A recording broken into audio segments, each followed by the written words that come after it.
Have you ever wondered what makes us successful in life? Some people say it's luck, other people say it's intelligence. Today I want to introduce you to a book that offers yet another alternative.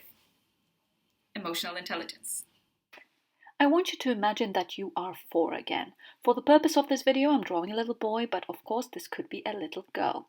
You are told that you can get a marshmallow. There is one little caveat. If you wait just 15 more minutes, you can actually get 2. Question is, what would you do?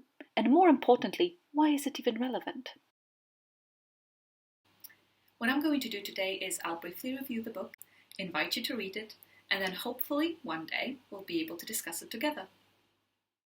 Let's start with a short summary. The book is divided into 5 parts. Part number 1, the emotional brain, talks about where our emotions live.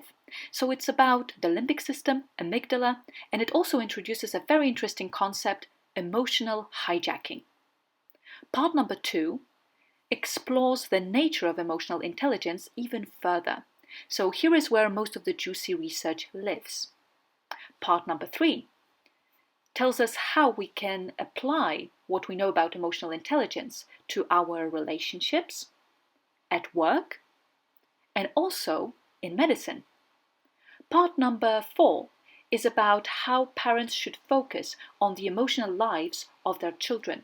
Finally, part 5 is about how we can teach emotional intelligence at school. Do you still remember the experiment I have described in the beginning of the video? It was conducted at the Stanford University and is often referred to as the marshmallow test. Turns out that children who managed to wait had in the future dramatically higher SAT scores. The ability to postpone gratification was a powerful indicator of how well they did at school. Another interesting research was conducted at the University of Kansas. It searched to establish what was the best predicator of first semester grades of university students. Many people would assume it's their SAT scores because they correlate with IQ. Actually, it was hope. So maybe it's time we stop glorifying IQ and focus instead on EQ.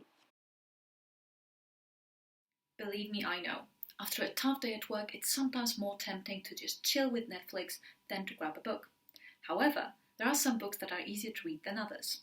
In my videos, I grade the books that I read on a scale from 1 to 10, where 1 is a very simple book that you can basically read on a bus, and a 10 would be a book that you want to be well rested for because it requires much more concentration. So, where does emotional intelligence fit on my scale? I'd give it a 6. Mainly because emotional intelligence is such a huge topic, so it's very difficult to put everything in one short book. Also, the book was written a while ago, so I'd say that the style of writing is maybe not what the modern reader is used to. An example of that would be the stories that the author uses to illustrate some of his points. In my opinion, sometimes they started and finished quite abruptly, and they didn't always address all of the issues.